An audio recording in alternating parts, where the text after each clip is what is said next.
नमस्कार दोस्तों, super wifi classes में आपका स्वागत है। मैं सुरेंद्र सर। दोस्तों, उत्तर प्रदेश कांस्टेबल मैथ पिछले परीक्षा में पूछे गए प्रश्न, मतलब है कि उत्तर प्रदेश पुलिस जो 2019 में प्रश्न पूछे गए थे, आज पूरा वही उठा लिए हैं। ठीक है, जो मैथ जो 2019 में पूछा गया था, तो जितने शिफ्ट में जितने मैथ पूछे गए थे, पहले उसको हम आपको रिवीजन करा दें, आपको थोड़ा लेवल पता हो जाए। तो देखिए, टाइम ना वेस्ट किया जाए, क्वेश्चन नंबर पहला देखा जाए। दूसरा आ गया, चलिए देखिए पहला।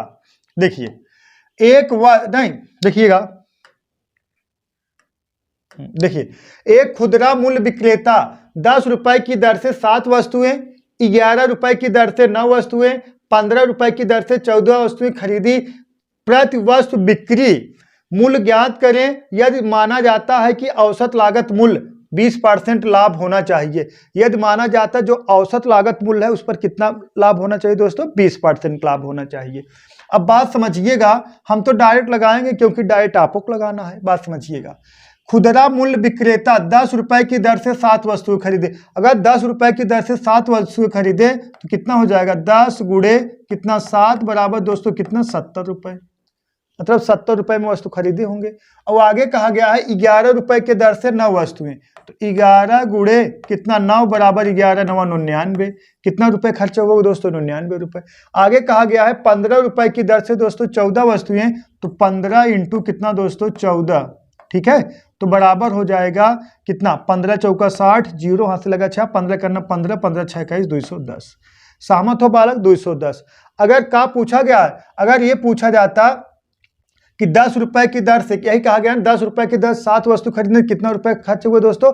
70 रुपए खर्च हुआ। 11 रुपए की दर से, सही है ना, 11 रुपए की दर से 9 वस्तुओं खरीदने कितना खर्च हुआ? 99 रुपए खर्च हुआ। और 15 रुपए की दर से 14 वस्तु खरीदने कितना खर्च हुआ दोस्तों? 210 रुपए खर्च हुआ। लेकिन का यहाँ देखिए कहा गया है यदि माना जाता है कि औसत लागत मूल्य पर 20% का लाभ हुआ, तो औसत लागत मूल्य बराबर का हो? तो संख्याओं का योगफल बटा नंबर। तो बालक संख्याओं का योगफल कितना हो जाएगा? इसको जोड़ दोगे कितना हो जाएगा? 9। देखिए इसको जोड़ दिए कितना आ गया? 9। ठीक है, अब इसको जोड़ दोगे 9 और 7 16, 1 17 और 2 1 3।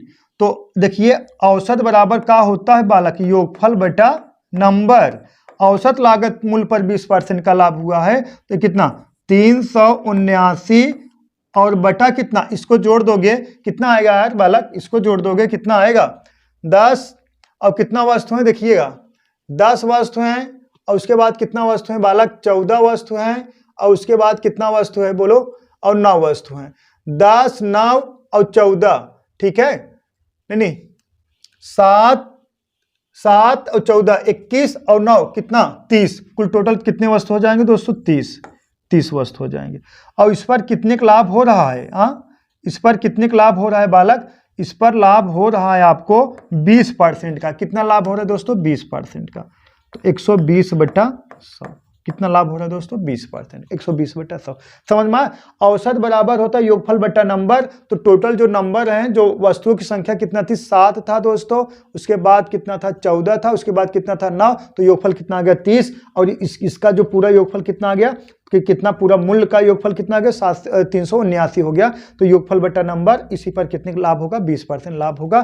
तो बराबर अब इसको कटा दोगे दोस्तों, कितना आ जाएगा? 15.16 रुपए। उसका औसत लागत, औसत मूल्य का हो जाएगा दोस्तों 15.16। ये का हो गया दोस्तों? औसत मूल्य हो गया। सहमत हो बालक? उम्मीद करता हूं आप लोग समझ गए होंगे। 15.16 सहमत हो? ठीक है, डाउट नहीं होना चाहिए। नेक्स्ट सवाल देखते हैं दोस्तों। नेक्स्ट दूसरा सवाल उत्तर प्रदेश पुलिस में दोस्तों ये पूछा गया था। हुबहुब कब पूछा गया था? 2019 में पूछा गया था। ठीक है, देखिए ए और बी 12 दिनों में एक कार्य पूरा कर सकते हैं। बी और सी 16 दिनों में पूरा कर सकते हैं। ए और सी वही कार्य को 24 दिनों में कर सकते हैं। तो तीनों मिलकर उस कार्य को कितने दिनों में करेंगे? तो देखिएगा ए प्लस बी कार्य को कितने दिनों में कर रहे हैं दोस्तों? 12 दिनों में। और कहा गया है बी प्लस सी कार्य को कितने दिनों में कर रहे हैं दोस्तों? बी प्लस सी कार्य को कितने दिनों में कर रहे हैं? 16 दिनों में। और सी प्लस ए कार्य को कितने दिनों में कर रहे हैं दोस्तों? 24 दिनों में। ठीक है, कितने दिनों में कर रहे हैं? 24 दिनों में। अब तीनों का जो एलसीएम है, अगर दोस्तों एलसीएम ले लोगे कितना आ जाएगा? 96 आ जाएगा ना। 12 8 96, 16 छक्का 96, 24 दूना 24 चौका 96, ठीक है। इसका एलसीएम कितना आ गया 96। तो आप कह सकते हो पूरा काम कितना, अगर आपसे ये पूछा जाए दोस्तों पूरा काम कितना, तो आप कहोगे कितना 96, मतलब 96 यूनिट पूरा काम है। पूरा काम की बात किया जाए तो आप कहोगे दोस्तों 96 यूनिट पूरा काम है। अब इसमें भाग दोगे तो 12 अट्ठे 96, 8 बार गया, तो मतलब एक दिन में ए और बी मिलकर 8 यूनिट काम करेंगे। 16 छक्का 96 दोस्तों, तो कह सकते हो बी और सी एक दिन में मिलकर 6 यूनिट काम करेंगे। 24 चौका 96, कह सकते हो सी और ए एक दिन में 4 यूनिट काम करेंगे। तो अब तीनों मिलके एक दिन में कितना यूनिट काम करेंगे, देखिए 2 बार ए है, 2 बार बी है, 2 बार सी है, 2 कॉमन ले लीजिए, क्वेश्चन बचा कितना ए प्लस बी प्लस सी बराबर कितने के, अब इसको जोड़ दोगे कितना 6 4 10 8 18 हो गया दोस्तों। तो आएगा देखिए ए प्लस बी प्लस सी बराबर कितने के 9 के, ठीक है। ए प्लस बी प्लस सी बराबर 9 के। ए प्लस बी प्लस सी एक दिन में कितना यूनिट काम करेंगे 9 यूनिट। तो टोटल कितना है ए प्लस बी प्लस सी तीनों मिलके 96 यूनिट काम करेंगे दोस्तों। तो 96/9। अब इसको कटा दोगे दोस्तों तो कितना 9 1 9 और 0 मतलब 9.67 के लगभग आएगा। 9.67 के लगभग आएगा। ऑप्शन नंबर कौन सा बालक, बी। क्लियर है बालक। 9.67 कितने दिन में पूरा करेंगे दोस्तों, 9.67 दिन में पूरा करेंगे। कौन, ए बी सी तीनों मिलकर कार्य को 9.67 दिन में कंप्लीट कर देंगे, ठीक है बालक। चलिए नेक्स्ट सवाल देखते हैं। क्वेश्चन नंबर 3 देखिए, एक आदमी 5 घंटे में एक यात्रा पूरी कर सकता है। वह यात्रा के पहले आधे भाग को 21 किलोमीटर प्रति घंटा, कितना दोस्तों 21 किलोमीटर प्रति घंटा, और दूसरे आधे भाग को 24 किलोमीटर प्रति घंटा की गति से यात्रा करता हो। तो यात्रा की कुल दूरी बताइए। अब जैसे ये दूरी है दोस्तों, जैसे यहाँ से लेके यहाँ तक दूरी है, अब आधे भाग, जो आधा भाग है इसको 21 किलोमीटर प्रति घंटा की चाल से, आधे भाग को 21 किलोमीटर प्रति घंटा की चाल से, फिर आधे भाग को कितना 24 किलोमीटर प्रति घंटा की चाल से, फिर आधे भाग को कितना दोस्तों 24 किलोमीटर प्रति घंटा की चाल से तय करता है ना। तो आधा भाग ए आधा भाग ए हो गया। सहमत हो बालक। और समझिएगा, आधे भाग को 21 किलोमीटर प्रति घंटा, फिर आधे भाग को कितना 24 किलोमीटर प्रति घंटा की चाल से तय करता है। तो लेकिन आप लोग जानते होंगे ना, एक आप लोग की एक फार्मूला, बहुत फेमस फार्मूला है। अगर एक दूरी है दोस्तों, मतलब अगर समान दूरी है, समान दूरी को मतलब आप गए 21 किलोमीटर प्रति घंटा और 24 किलोमीटर प्रति घंटा रिटर्न चले आए, मतलब दूरी समान, मतलब आप 5 किलोमीटर गए और 5 किलोमीटर रिटर्न चला आए। तो इसका एक फार्मूला होता है, मतलब होता है औसत चाल बराबर होता है 2ab और बटा a प्लस बी, या कह सकते 2xy बटा x प्लस वाई होता है फार्मूला। तो वही चीज है, आप यहाँ आधी दूरी गए 21 किलोमीटर प्रति घंटा, चाहे आप ऐसे रिटर्न चले आते 24 किलोमीटर प्रति घंटा, लेकिन आधी दूरी फिर चले गए आगे 24 किलोमीटर प्रति घंटा। तो दूरी तो आप समान तय किए, बस फर्क कितना है, आधी दूरी 21 किलोमीटर और आधी दूरी 24 किलोमीटर प्रति घंटा की चाल से आप तय किए। तो इसका फार्मूला होता है दोस्तों, एक औसत चाल बराबर 2xy और अपान x प्लस वाई। सहमत हो इस बात से। तो जो चाल निकल कर आएगा 2 गुणे 21 गुणे कितना 24 और बटा 21 24 जोड़ दोगे कितना आ गया दोस्तों, बटा कितना 45।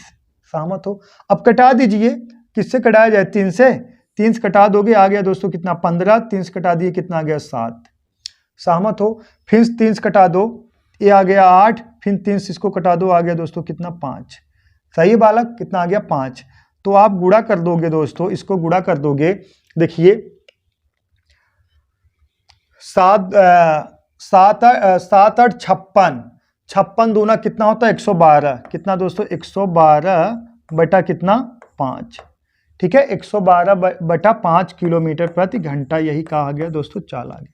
लेकिन आपसे क्या पूछा गया, कुल दूरी ज्ञात किए, कुल दूरी ज्ञात कीजिए और कितना 5 घंटा। 5 घंटा में वो जो यात्रा किया है, जो व्यक्ति है या जो आदमी है 5 घंटा यात्रा किया, मतलब यात्रा की है। अगर उसका चाल पूछता तो 112 बटा 5 किलोमीटर प्रति घंटा होगा दोस्तों। तो आपसे दूरी पूछ लिया गया है, तो दूरी बराबर हो जाएगा दोस्तों, तो दूरी बराबर हो जाएगा चाल गुणे समय। तो चाल कितना 112 बटा 5 और समय कितना है 5, 5 5 कैंसिल हो जाएगा, 112 किलोमीटर की दूरी वह तय करेगा।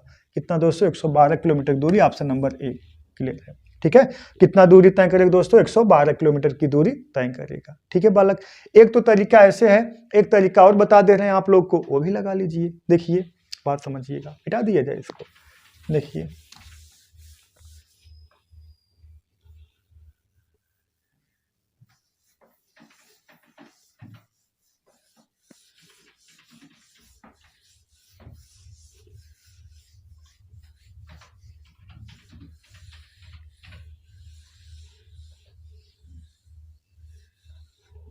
देखा, बात समझिएगा। अब एक मेथड है जब दूरी समान रहेगा तब के लिए लागू होगा, दूरी समान रहेगा तो नहीं लागू होगा, अगर दूरी नहीं समान रहेगा तो नहीं लागू। जब दूरी समान रहेगा तो देखिए एक चाल कितना है 24 किलोमीटर प्रति घंटा और दूसरी चाल कितना है दोस्तों 21 किलोमीटर प्रति घंटा। ठीक है, पहली चाल कितना है 24 किलोमीटर प्रति घंटा और दूसरी चाल कितना है 21 किलोमीटर प्रति घंटा। तो इससे निकलेगा औसत चाल, औसत चाल से क्या निकलेगा, दूरी भी निकल जाएगा। पहले व्यक्ति की मतलब जो पहली चाल है दोस्तों कितना 21 किलोमीटर प्रति घंटा और जो दूसरी चाल है दोस्तों दूसरी मतलब कितना है 24 किलोमीटर प्रति घंटा। अब दोनों का दोस्तों अगर एलसीएम वाली बात किया जाए तो दोनों का अगर एलसीएम लिया जाए तो एलसीएम इसका कितना हो जाएगा बालक। तो अगर देखिए फैक्टर किया जाए 21 का फैक्टर करोगे 21 3 गुणे 7 और 24 का फैक्टर करोगे 2 दूना 4 दूना 8 तिरिक 2 दूना 4 दूना 8 तिरिक 24 हो गया। ठीक है, 2 दूना 4 दूना 8 तिरिक 24, 24 सत्ते कितना होता है 24 सत्ते हो जाएगा दोस्तों 7 चौका 28, हाथ से लगा 2 और 7 दूना 14 और 2 18, हाँ 188। देखिएगा 7 चौका 28 का 8, ठीक है 7 चौका 28 का 8, हाथ से लगा 2, 7 दूना 14, 7 दूना 14 2 16, 168 कितना दोस्तों 168। ठीक है 168। बात समझ में आया बालक, कितना 168। बात समझिएगा 21 और 24 का अगर एलसीएम लोगे 21 अगर 24 का बालक एलसीएम लोगे 21 और 24 का एलसीएम लोगे तो कितना आ जाएगा 168 आ जाएगा। कितना आ जाएगा 168 आ जाएगा। पता कैसे चला बात समझिएगा, 2 दूना 4 दूना 8 और तिरिक 24, 24 सत्ते देखिए गुड़ा करा दें 24 गुड़े 7 कर दोगे 7 चौका 28, हाथ से लगा कितना 2 तो 7 दूना 14 2 16, 168 आ गया बालक, कितना 168 आ गया। अब देखिए अब इसमें भाग दोगे जितनी बार जाएगा वह 1 यूनिट काम होगा और इसमें भाग दोगे जितनी बार जाएगा दोस्तों कितना होगा मतलब है वो मतलब दूसरा जो भाग तय करेंगे ना। बात समझिएगा, अब इसमें भाग दे दो कितना बार जाएगा दोस्तों 8 बार जाएगा। कितना बार जाएगा 8 बार जाएगा। ठीक है, अब इसमें भाग दे दो 8 बार जाएगा। अब इसमें भाग दे दोगे तो कितना बार जाएगा 24 4 8 मतलब 16, 4 चौक 16, 4 7 28, 7 बार जाएगा। कितना दोस्तों 7 बार जाएगा। ठीक है, कितना जाएगा 7 बार। अब देखिएगा अब आपसे क्या पूछा गया चाल, औसत चाल निकालना है दोस्तों। औसत चाल देखिएगा, औसत चाल जो हो जाएगा ये कितना है 168 गुणे 2 और बटा 8 7 15। अब बात समझिएगा, आप लोग सोचते हो कहाँ कि 2 गुणा करा दिए, थोड़ा समझिएगा 21 24 का एलसीएम कितना हो 168 हो गया। यहाँ 8 बार जाएगा, फिर कितना जाएगा 7 बार जाएगा दोस्तों। कितना बार जाएगा 7 बार जाएगा। तो देखिए 168 गुणे 2, क्योंकि 2 समान दूरी रहेगा 2 का गुणा कराना है, 3 समान दूरी रहेगा 3 का गुणा कराना है, 4 समान दूरी है 4 का गुणा कराना है। जितना समान दूरी है दोस्तों उतने का यहाँ का करा देना है, आपको मल्टीपल करा देना है और आपका आंसर जो है डायरेक्ट आ जाएगा। अब बात समझिएगा, अब इसको कटाओगे, किससे कटा दिया जाए दोस्तों 3 से कटा दिया जाए। किससे 3 से, 3 पचे 15, इसको 3 से कटा दो 3 पचे 15, 3 छक 18 कितना 112 बटा 5, 112 बटा 5 किलोमीटर प्रति घंटा आ गया। तो इसका दूरी पूछा गया, दूरी बराबर क्या होता है दोस्तों चाल। अगर ये पूछा जाता उसकी औसत चाल बताइए तो 112 बटा 5 किलोमीटर प्रति घंटा उसकी औसत चाल है। लेकिन दूरी पूछा जाए, दूरी बराबर होता है चाल गुणे समय। 112 बटा 5, समय कितना है दोस्तों 5 घंटा। समय कितना है देखिए 5 घंटा। तो गुणा कर एक कैंसिल हो गया दोस्तों, कितना 112 किलोमीटर। कितना 112 किलोमीटर। सहमत हो, ऑप्शन नंबर कौन सा ए क्लियर है। ठीक है 112 किलोमीटर। चलिए बालक नेक्स्ट सवाल देखते हैं।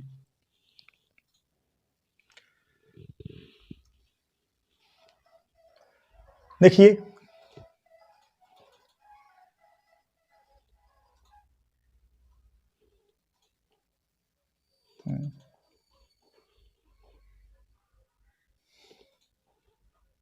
देखिए क्वेश्चन नंबर 4 देखिए, दो रेलगाड़ी की गति का अनुपात 5 संबंधित 6 है। दो रेलगाड़ियों के गति का अनुपात 5 संबंधित 6 है, या दूसरी रेलगाड़ी 5 घंटे में 450 किलोमीटर की दूरी तय करती है, तो पहली रेलगाड़ी की गति बताना है दोस्तों। ठीक है, देखिए दो रेलगाड़ियों को जो गति का रेशियो 5 संबंधित 6 है, 5 संबंधित 6। अगर पहले वाली रेलगाड़ी की गति 5 किलोमीटर प्रति घंटा होगी, दूसरे वाली रेलगाड़ी की गति 6 किलोमीटर प्रति घंटा होगी। लेकिन कहा गया दूसरी रेलगाड़ी 5 घंटे में 450 किलोमीटर की दूरी तय करती है, तो दूसरी रेलगाड़ी की चाल क्या हो जाएगी? दूसरी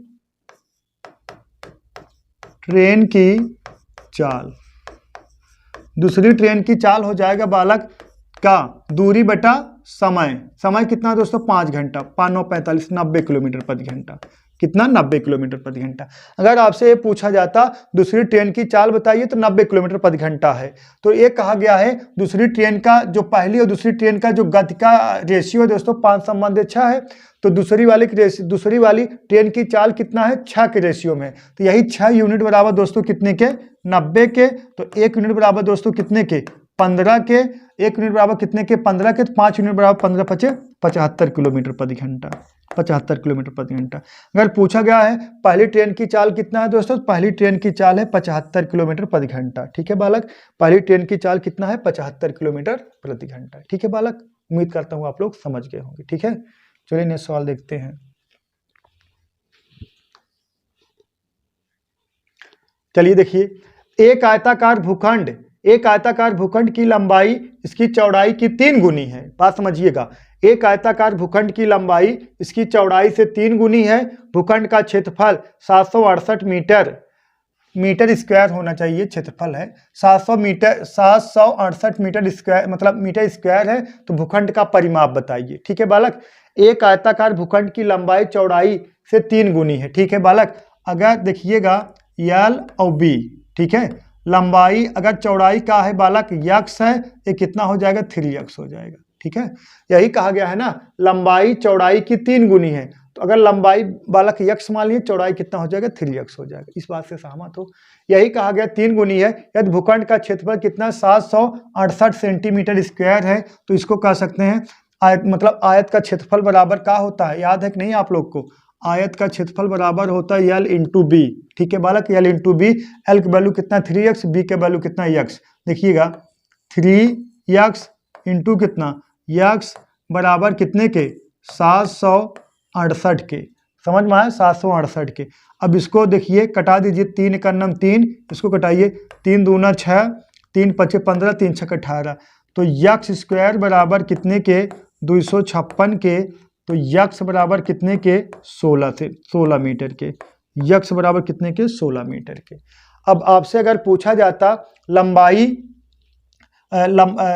कितना है, तो 16, ठीक है, x बराबर कितने? 16। लंबाई कितना? 48 मीटर हो जाएगा बालक, 48 मीटर के। चौड़ाई पूछा जाए दोस्तों कितना? 16 मीटर के। लेकिन आपसे क्या पूछा गया? परिमाप पूछा गया। परिमाप बराबर होता है दोस्तों, आयत का परिमाप बराबर होता है 2 कोष्टक में L प्लस B। ठीक है, 2 कोष्टक में L प्लस B।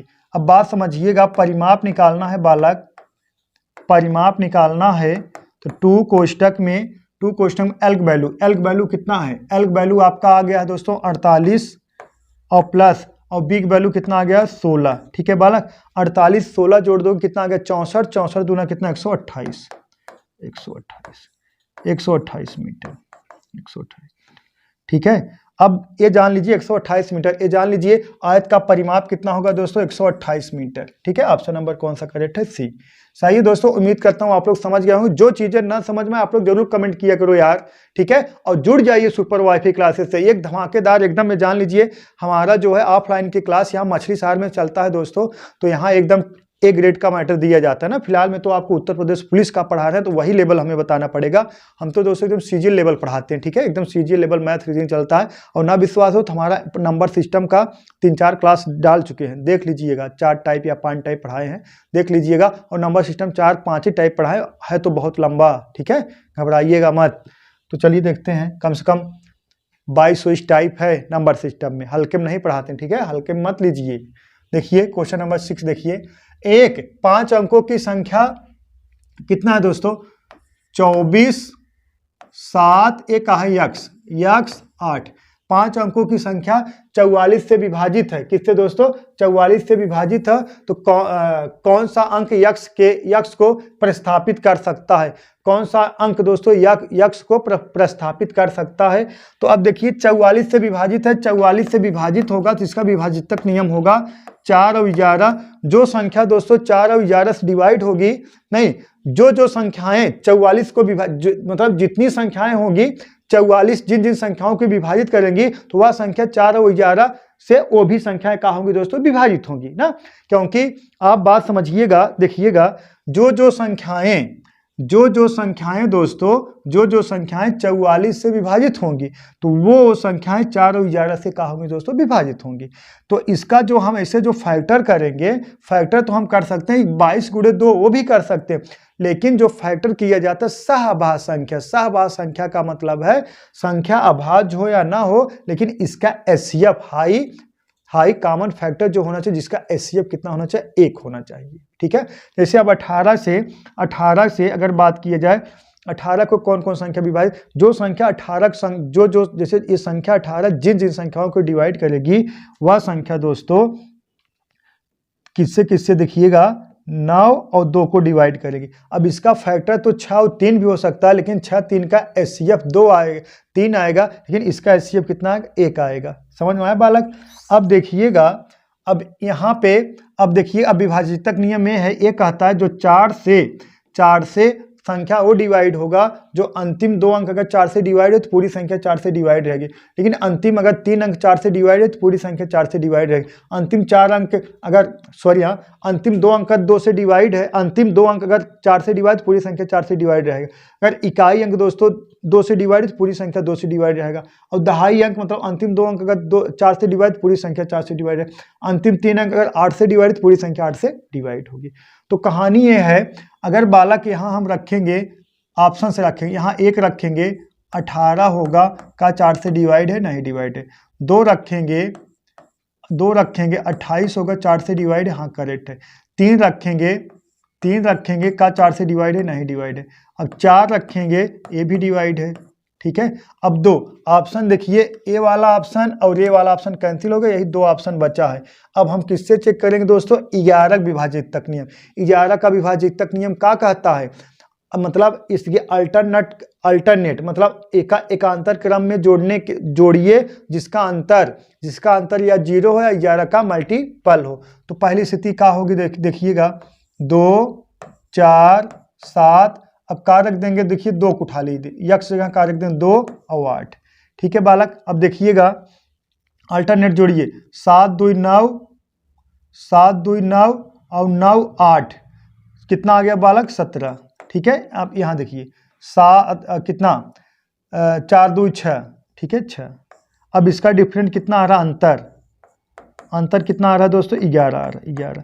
तो यहाँ का रखा जाएगा दोस्तों, 2 रखा जाएगा, ऑप्शन नंबर यही करेक्ट है। ठीक है, अब दोस्तों अगर यहाँ 4 रख दोगे तो नहीं सर्टिफाई नहीं कर पाएगा। ठीक है, 4 रखोगे तो नहीं होगा। ऑप्शन नंबर यही ए बी वाला का है दोस्तों, करेक्ट है आपका। ठीक है, ऑप्शन नंबर बी का है, करेक्ट है। सही बालक, ऑप्शन नंबर यही बी का है, करेक्ट है। चलिए नेक्स्ट सवाल देखते हैं। क्वेश्चन नंबर 7 देखिए, 256 के वर्गमूल और 16 के वर्गमूल के गुणनफल ज्ञात करें और फिर परिणाम के वर्गमूल को ज्ञात करें। बहुत प्यारा सवाल है। ऐसे सवाल थोड़ा टेक्निकल टाइप सवाल देते हैं बालक, जो है टेक्निकल टाइप सवाल देते हैं। ठीक है, तो देखिएगा 256 के वर्गमूल और 16 के वर्गमूल। ठीक है, 256 के वर्गमूल, अब देखिएगा बालक 256 के, देखिएगा 256 के वर्गमूल और 16 के वर्गमूल, और किसके, 16 के वर्गमूल। अब 256 का वर्गमूल यहाँ का आ जाएगा बालक, 256 का वर्गमूल 16 आ जाएगा, और 16 का वर्गमूल का आ जाएगा दोस्तों 4 आ जाएगा। अब इसका गुणनफल करा दोगे, कितना आ गया, 64 आ गया, 64 आ गया ना, 64 आ गया। ठीक है, 64। अब परिणाम के वर्गमूल ज्ञात करें। अब परिणाम के वर्गमूल ज्ञात करोगे तो यहाँ कितना आ जाएगा दोस्तों, 8 आ जाएगा। यही इसका आंसर है, ऑप्शन नंबर कौन सा, सी, करेक्ट है। कौन सा, ऑप्शन नंबर सी। ठीक है बालक, उम्मीद करता हूँ आप लोग समझ गए होंगे दोस्तों। जो चीजें ना समझ में आप लोग जरूर कमेंट बॉक्स में कमेंट करिएगा। चलिए नेक्स्ट सवाल देखते हैं। देखिएगा क्वेश्चन नंबर 8 देखिए, दो कुर्सियों और एक मेज, दो कुर्सियां और एक मेज 170 रुपए में खरीदा जा ठीक है, खरीदा जा सकती हैं या सकते हैं, ठीक है बालक। हाँ, दो कुर्सियां और एक मेज 170 रुपए में खरीदा जा सकते हैं। पांच कुर्सियां और चार मेज 530 रुपए में खरीदी जा सकती हैं, ठीक है। तो एक कुर्सी का लागत मूल्य ज्ञात कीजिए दोस्तों, एक कुर्सी का लागत मूल्य ज्ञात कीजिए। देखिएगा, दो कुर्सियां और एक मेज 170 रुपए में खरीदी जा सकती हैं। दो कुर्सी, ठीक है, देखिएगा दो कुर्सी हम कैसे डिनोट कर रहे हैं, और एक मेज और कितने में खरीद रहे हो बालक आप? 170 में, सॉरी यहाँ 170 में। अब आगे कहा गया है दोस्तों, 5 कुर्सी 5K, 5 कुर्सी और प्लस कितना मेज? 4 मेज, प्लस 4 मेज। अब कितने में खरीद रहे हो दोस्तों? 530 रुपए में, 530 रुपए में, ठीक है, 530 रुपए। अब देखिएगा, आपसे पूछा गया एक कुर्सी का मूल्य पूछा गया, एक कुर्सी का लागत मूल्य बताना है। तो बालक, जिसका लागत मूल्य पूछा जाएगा उसके जस्ट विपरीत वालों को बराबर किया जाता है। जैसे हमें कुर्सी का लागत मूल्य पूछा गया तो हम मेज को बराबर करेंगे, और मेज को पूछा जाता है तो हम कुर्सी को बराबर करेंगे। जिसको बराबर करोगे जस्ट उससे विपरीत वाला बराबर मतलब आंसर आएगा, ठीक है। तो अब उसका भी वैल्यू पुट करा के तब आंसर निकाल सकते हैं, लेकिन क्या है, डबल काम करने के जस्ट उसका हमें जब पता है जिसको बराबर कराएंगे उसके विपरीत वाला आंसर आता है, तो हमें कुर्सी का मूल्य पूछा गया तो हम मेज को बराबर करा देंगे। तो यहाँ एक मेज है, यहाँ 4 मेज है, तो ऊपर किससे गुणा कराएंगे? 4 से। नीचे किससे गुणा कराएंगे दोस्तों? 1 से गुणा कराएंगे। अब यहाँ 4 से गुणा कराओगे, 4 दूना 8K और प्लस कितना 4 याम और बराबर कितना 17 चौका 68, कितना 680, ठीक है। अब एक का इसमें गुणा करा दोगे दोस्तों, 5K आएगा और प्लस कितना 4 याम बराबर कितना 530 के, कितना बालक? 530 के, 530 के, ठीक है। अब बालक इसको माइनस करोगे, ठीक है, समीकरण 1 हो गया, एक का हो गया समीकरण 1, एक का हो गया समीकरण 2। अब इसको माइनस करोगे बालक, इसको माइनस करोगे, देखिए ए माइनस ए भी माइनस ए भी माइनस, ठीक है। अब 8K में से 5K घटाओगे दोस्तों, कितना आ गया? 3K, ठीक है। 8K में से 5K घटाओगे दोस्तों, कितना आ गया? 3K। अब ये माइनस प्लस में माइनस एक का हो गया दोस्तों, कैंसिल हो गया।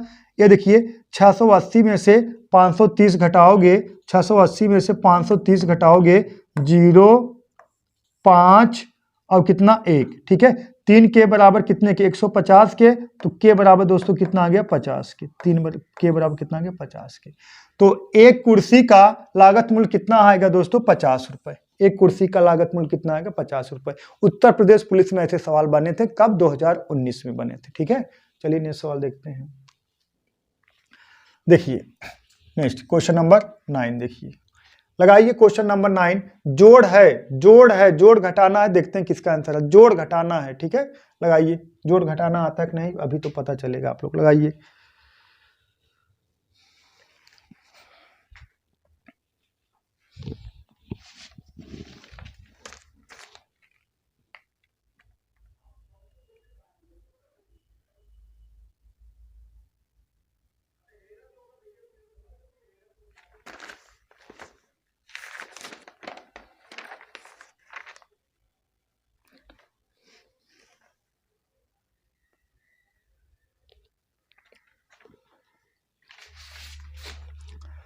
बोलो बोलो बालक।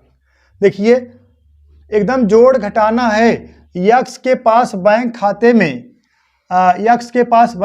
में कितना है बालक? 90.53 का शेष है, मतलब रुपए है का शेष है, और 67.14 जमा करने पर और रुपए 70.16 की निकासी के बाद शेष राशि क्या होगी? ठीक है बालक, शेष राशि क्या होगी? तो शेष राशि क्या होगी, मतलब यक्स के पास बैंक खाते में इतना राशि है, कितना है? 90.53 शेष है। इतना मतलब कुल निकालने जो भी धनराशि निकाले डालें जो भी है, लेकिन इतना शेष धनराशि है। और 67.14 जमा कर दिए और 70.16 निकाल लिए, तो अब उसके बाद शेष धनराशि क्या बचेगा? तो देखिएगा नया शेष राशि,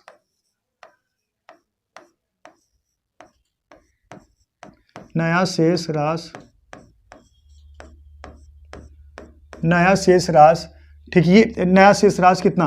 90.53 90.53, 90.53, ठीक है, 90.53। अब इतना जमा कर दिए, जो जमा कर दिए उसको प्लस कर देने, कितना 67.14 और निकालें कितना 70.16, ठीक है बालक। बस इसको जोड़ देना है, इसको माइनस कर देना है, तो आपका आंसर आ जाएगा दोस्तों 87.51, ठीक है, 87.51। ऑप्शन नंबर कौन सा? B correct, 87.51। सहमत हो बालक? सही है, उम्मीद करता हूं आप लोग दोस्तों समझ गए होंगे। चलिए नेक्स्ट सवाल देखिए, क्वेश्चन नंबर 10 देखिए, दो संख्याओं का महत्तम समापवर्तक और लघुत्तम समापवर्तक क्रमशः 2 और 72 हैं। बड़ी संख्या छोटी संख्या के दुगुना से 2 अधिक है, तो छोटी संख्या ज्ञात कीजिए, ठीक है बालक। तो देखिएगा, एक फार्मूला आप लोग सुने होंगे, बहुत प्यारा फार्मूला, एलसीएम इंटू एचसीएफ बराबर N1 इंटू N2, ठीक है, एलसीएम इंटू एचसीएफ बराबर N1 इंटू N2, ठीक है बालक। तो कोई दिक्कत नहीं, एलसीएम देखिए कितना है 72, इसी पर वैल्यू पुट करा दीजिए। देखिए एलसीएम कितना है बालक 72 है, और एचसीएफ कितना है 2 है। हाँ, एलसीएम कितना है 72 है, एलसीएफ कितना है 2 है, एलसीएम 72, एचसीएफ कितना 2 है। और इसमें कहा गया है छोटी संख्या बड़ी संख्या जो है छोटी संख्या से दुगुने से 2 अधिक है। अगर छोटी संख्या हम मान ले रहे हैं x इंटू बड़ी संख्या कितना 2x और प्लस कितना 2, ठीक है, दुगुने से कहा है दोस्तों 2 अधिक है, ठीक है, 2 अधिक है, तो कोई दिक्कत नहीं। अब इसका गुणा करा दोगे दोस्तों कितना 144 बराबर, अब इसका गुणा इसमें करा दोगे 2x स्क्वायर, हाँ 2x स्क्वायर और प्लस कितना आ जाएगा 2 दूना 4। गलत हो गया का? इसका गुणा इसमें कराओगे 2x स्क्वायर और प्लस कितना 2x। सहमत हो बालक? 2x आएगा। अब देखिएगा 2 इसमें कॉमन है कि इसको कटा दोगे तो कितना, देखिए x स्क्वायर और प्लस कितना x, ये आ जाए कितना 72, इसको इधर ले लीजिए, माइनस कितना आ जाएगा 72 बराबर कितने 0 के 2 घात समीकरण फिट हो गया, ठीक है। अब 2 घात समीकरण फिट हो गया। अब इसको ऐसे 2 पार्ट में तोड़ना है, गुणा कराने के बाद -72 आए, जोड़ने के बाद प्लस x आए, तो क्या होगा देखिएगा x स्क्वायर और प्लस कितना 9x और माइनस कितना 8x और माइनस कितना 72 बराबर कितने के 0 के। अब आपको समझ में आ गया होगा, देखिएगा, ठीक है, देखिएगा x स्क्वायर प्लस कितना 9x और माइनस कितना 8x और माइनस कितना 72, इसका गुणा कराओ 9 और 72 माइनस 72 का आएगा। अब इसको जोड़ोगे प्लस x आएगा, ठीक है बालक। तो देखिएगा इसको हम थोड़ा डिटेल्स बता के फिर मिटा के इसको डायरेक्ट बता देंगे ना। देखिएगा अब इसको x कॉमन हो गया तो क्वेश्चन बचा कितना x प्लस 9 और दूसरे ये कितना कॉमन हो जाएगा दोस्तों -8 कॉमन हो गया, क्वेश्चन बचा कितना x प्लस है माइनस गुड़े माइनस का हो जाएगा प्लस कितना 9, ठीक है। अब देखिएगा x प्लस 9 कॉमन हो जाएगा, x प्लस 9 कॉमन हो गया तो बचा कितना x माइनस 8। अब x बराबर एक इधर लाओगे तो -9 होगा, अब इसको इधर लाओगे x बराबर कितना आ गया 8 आ गया, जो प्लस में रहेगा वही हमारा आंसर होगा। ऑप्शन नंबर कौन सा? सी करेक्ट है, ठीक है बालक, ऑप्शन नंबर सी करेक्ट है। 2 घात समीकरण फिट हो गया था, लेकिन इतना सब नहीं लगाना है, आपको ऐसे डायरेक्ट लगा लेना है। कैसे? बात समझिए, इसको हटा दिए मिटा दे दें ना, ठीक है। देखिए अब कुछ नहीं है, ऐसा नंबर उठाना है कि ऐसा नंबर तो सोचना ही पड़ेगा, ऐसा नंबर उठाने गुणा कराने के बाद कितना आए -72 आए और जोड़ने के बाद प्लस x आए, ठीक है बालक। तो हम एक नंबर उठा लेंगे बालक, देखिएगा 9x, ठीक है, 9x और दूसरा उठा लेंगे का -8x, ठीक है, 9x माइनस 8x ऐसे उठा सकते हैं। हाँ सही है कि नहीं, 9x माइनस 8x। अब बात समझिएगा 9x माइनस 8x, अब अगर हम x बराबर इसको लेकर आएंगे -9 होगा, अब इसको अगर x बराबर लेके जाएं ये माइनस से प्लस हो जाए, कितना हो जाए 8 हो जाएगा। ऑप्शन नंबर यही आपका करेक्ट हो जाएगा, से डायरेक्ट जो क्या हो गया यार, हाँ देखिए, अब देखिए इसका गुणा कराओगे 9 8 72 माइनस इतना आएगा। अब देखिए ये माइनस में है, अब x बराबर लेके सॉरी प्लस में x बराबर करोगे तो माइनस हो जाए, ये माइनस है तो इसको उधर लेके जाओगे क्या हो जाएगा प्लस हो जाएगा। इसको डायरेक्ट ऐसे लगा लेना है, ठीक है, 2 पार्ट में तोड़ के, ठीक है बालक। चलिए देखिए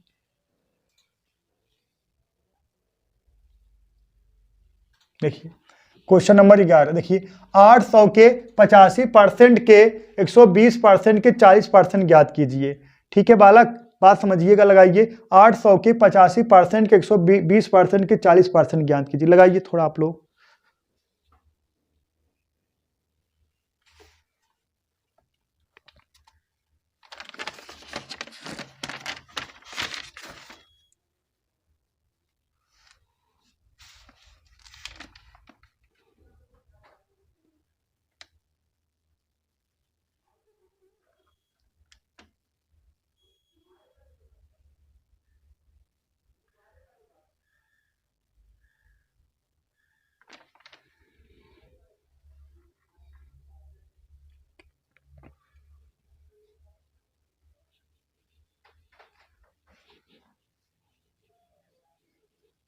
देखिएगा कोई दम नहीं क्वेश्चन में। देखिएगा 800 गुणे कितना 85 बटा कितना 100, 120 और बटा कितना 100 इंटू कितना 40 और बटा कितना 100।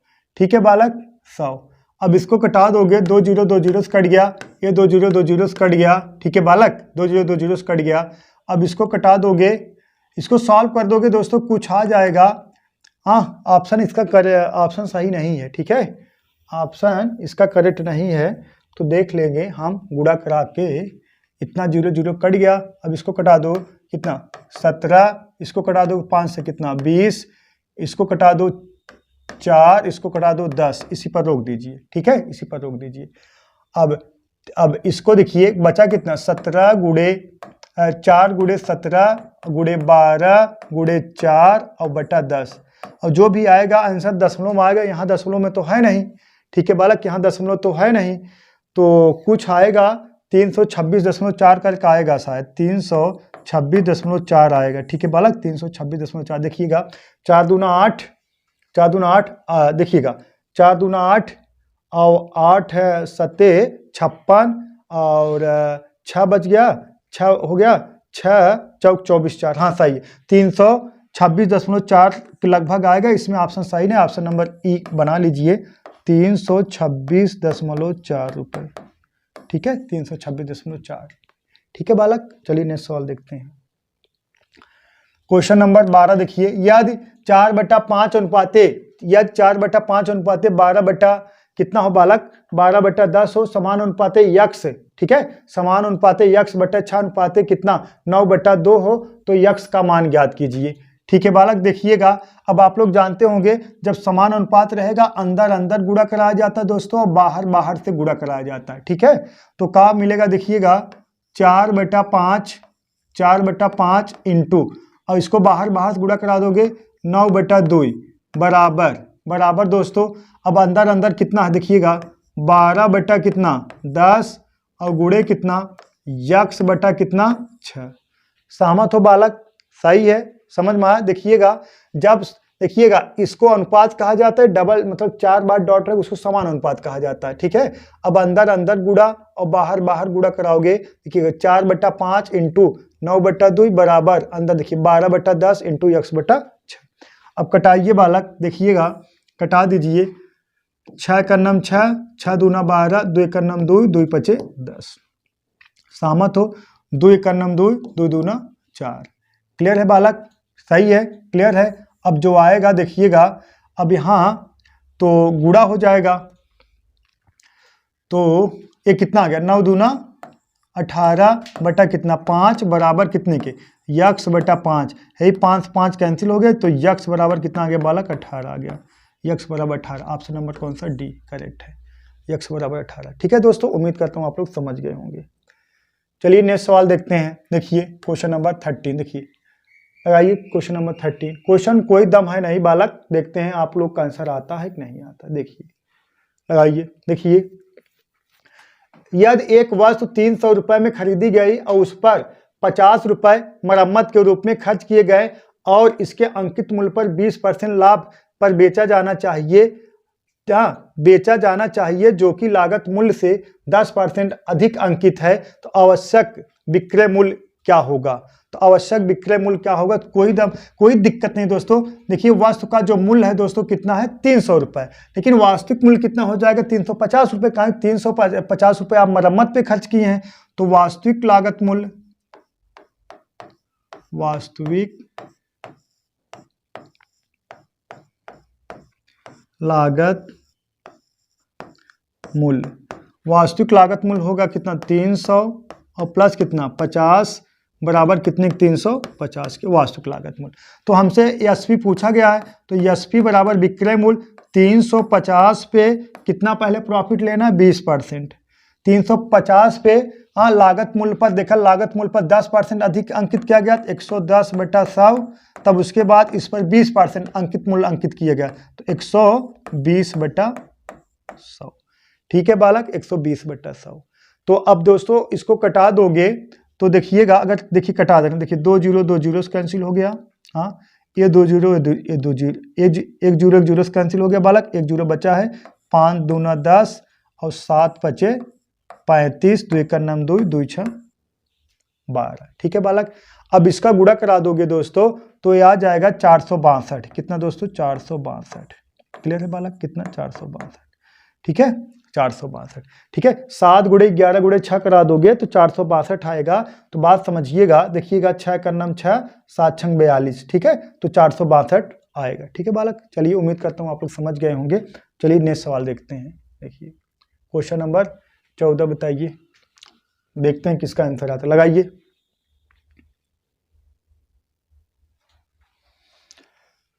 बोलो, कोई दम है नहीं, एकदम इजी क्वेश्चन है। लागू होने वाले कुल प्रतिशत छूट क्या है जब 20% और 10% के दो लगातार छूट दिया जाए। तो डिस्काउंट परसेंट बराबर जो होता है, डिस्काउंट परसेंट बराबर एक फार्मूला होता है x + y - xy/100। सबसे बेटर होता है डिस्काउंट परसेंट बराबर होता है x + y - xy/100। तो जो डिस्काउंट परसेंट होगा दोस्तों, डिस्काउंट परसेंट होगा x + y, sorry x + y क्या, तो कितना आएगा 20 प्लस कितना 10 माइनस 20 गुणे 10 बटा कितना 100। 2 जीरो कैंसिल हो गया दोस्तों, 20 10 30, 30 में से 2 घट जाएगा, कितना आ गया दोस्तों 28%। तो डिस्काउंट परसेंट कितना होगा दोस्तों 10%, 20% अगर छूट दोगे तो इक्वल डिस्काउंट होगा कितना 28%। ठीक है बालक, इक्वल डिस्काउंट कितना हो जाएगा आपका 28%। उम्मीद करता हूँ आप लोग समझ गए होंगे। ठीक है, चलिए नेक्स्ट सवाल देखते हैं। साधारण ब्याज, देखिए ब्याज दर ज्ञात करें जब 1000 रुपए के मूलधन पर 5 वर्ष की अवधि में साधारण ब्याज 440 रुपए प्राप्त होता है। कितना दोस्तों 440 रुपए प्राप्त होता है। ठीक है, कितना 440 रुपए का प्राप्त होता है दोस्तों, साधारण ब्याज प्राप्त होता है। लेकिन क्या पूछा गया आपसे, दर पूछा गया, क्या पूछा गया, दर पूछा गया। ठीक है, तो दर बराबर होता है दोस्तों, दर बराबर होता है, दर बराबर क्या हो जाएगा, बात समझिएगा, SI और गुणे कितना 100 बटा कितना मूलधन P × T।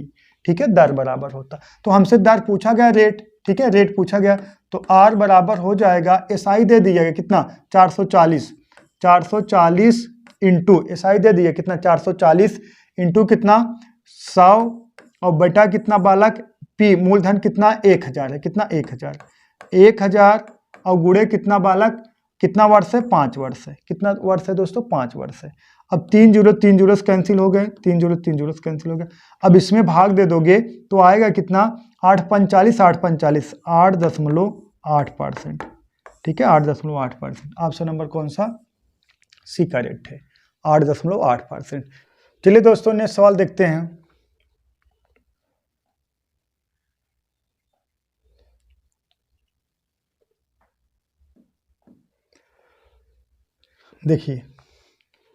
देखिए उस समय अवधि को ज्ञात करें जो कि, उस समय अवधि को ज्ञात करें जिसमें 1000 रुपए के मूलधन पर वार्षिक 10% ब्याज दर से कितना 331 रुपए चक्रवृद्धि ब्याज प्राप्त हुआ ना। चक्रवृद्धि ब्याज का हुआ दोस्तों प्राप्त हुआ, मतलब कह सकते हो उस समय अवधि को आपको ज्ञात करना जिसमें 1000 रुपए के मूलधन पर वार्षिक 10% की दर से 331 रुपए का प्राप्त हो दोस्तों, चक्रवृद्धि ब्याज प्राप्त हो। ठीक है, तो इसको देखिए आप बेसिक्स लगाओगे ज़्यादा बड़ा हो जाए, बेसिक्स हम नहीं लगाएंगे, हम डायरेक्ट मेथड 2 लगा दे रहे हैं। ठीक है, बेसिक्स लगाएंगे ज़्यादा लंबा खिंच जाएगा, मेथड 2 आप लोग सीख लीजिए, सबसे बेटर रहेगा। ठीक है, देखिएगा 10% फ्रैक्शन मान कितना होता है, 1/10 होता है। ठीक है, 1/10 होता है। ए हो गया दोस्तों P, ए हो गया कितना ए, तो 10 हो गया, ए कितना हो गया 11 हो गया। ठीक है बालक, 10 हो गया 11 हो गया। तो मूलधन कितना दिया गया 1000, कितना 1000, और मिश्र धन यहाँ लिखना, तो मिश्र धन कितना हो जाए, मूलधन और प्लस ब्याज जोड़ दोगे, मिश्र धन हो जाए कितना दोस्तों 1331। ठीक है 1331। अब 1000 है, ये दोस्तों कितना है 10 है, कितना 1000। अब यही बेस कितना करना है 10 और 1000 किसको लिखना है, किससे 10 घाते 3 लिखोगे तब 1000 हो जाएगा, लेकिन बेस जो है 10 ही रहेगा, बेस बदलेगा नहीं। अब जैसे 11 है तो 11 लिखोगे, ये देखिए 1331 है तो इसको लिख दोगे कितना 11 घाते 3। ठीक है, तो वर्ष बराबर n बराबर कितना वर्ष बालक 3 वर्ष। ठीक है, क्योंकि ऐसे कर देना है आपको बस। ठीक है, बात समझ में आया कि नहीं, अब बात समझिएगा। 10% फ्रैक्शन मान होता है 1/10, ये मूलधन हो गया, ये ब्याज हो गया। तो देखिएगा 1000 था, और सॉरी यहाँ ये मूलधन हो गया, मिश्र धन हो गया, 1000 मिश्र धन हो जाएगा कितना 1331 हो जाएगा। कैसे, 1000 मूलधन है और 331 ब्याज है, जोड़ देखो कितना है 1331 आ गया। तो अब देखिए 10 है तो एक हम लिख सकते हैं 10 घाते 3, ये कितना हो गया दोस्तों 11, तो इसको लिख सकते हैं 11 घाते 3, तो ये 3 यही का हो गया दोस्तों आपका वर्ष हो गया। अगर देखिएगा यहाँ 3 आया तो यहाँ 5 नहीं आएगा, 3 ही आएगा, एकदम उठा, मतलब 2 में से आप कोई भी घात निकाल लोगे वही आपका वर्ष आ जाएगा, 2 में से चाहे जो निकाल लो, जो आपको सरल लगे। ठीक है, चलिए नेक्स्ट सवाल देखते हैं। देखिए 3 साझेदार ABC 4 संबंधी 5 संबंधी 6 के अनुपात में लाभ कमाते हैं। यदि लाभ में C का हिस्सा A की तुलना में 200 रुपये अधिक हो तो उनके द्वारा कुल प्राप्त लाभ ज्ञात करें। देखिएगा A है, B है और C है, कितना है 5 है, सॉरी यहाँ 4 है ना। देखिएगा 4 है रेशियो, फिर कितना है 5 है रेशियो, फिर कितना है 6 है। ठीक है, कहा गया C का हिस्सा A की तुलना में 200 रुपये अधिक है, तो 1 की तुलना में कितना अधिक है 2 अधिक है, यही 2 यूनिट बराबर दोस्तों कितने के 200 के, तो 1 यूनिट बराबर कितने के बालक 100 के, 1 यूनिट बराबर दोस्तों कितने के 100 के, तो 2 यूनिट बराबर 200 के, तो 1 यूनिट बराबर दोस्तों कितने के 100 के, 1 यूनिट बराबर 100 के। तो का उनके द्वारा प्रस्तुत कुल लाभ कितना हो जाएगा 6 4 10 5 15, कुल लाभ कितना है दोस्तों 15, तो 15 यूनिट बराबर को दोस्तों कितने के 1500 रुपए के। तो कुल लाभ कितना है दोस्तों, कुल लाभ यही है कुल लाभ। ठीक है बालक, उम्मीद करता हूं आप समझ गए होंगे। ए वाले क्वेश्चन का आपको आंसर कमेंट बॉक्स में कमेंट करना है, देखते हैं किसका आंसर आता है। ठीक है, इंतजार डेली करते हैं, कोई कमेंट नहीं करता दोस्तों, सही है। तो आज के लिए बस इतना है दोस्तों, और ए का है 2019 में जो प्रीवियस ईयर मैथ पूछा गया तो वही है हूबहू। ठीक है, तो आज के लिए बस इतना है दोस्तों, दैट्स ऑल, थैंक यू।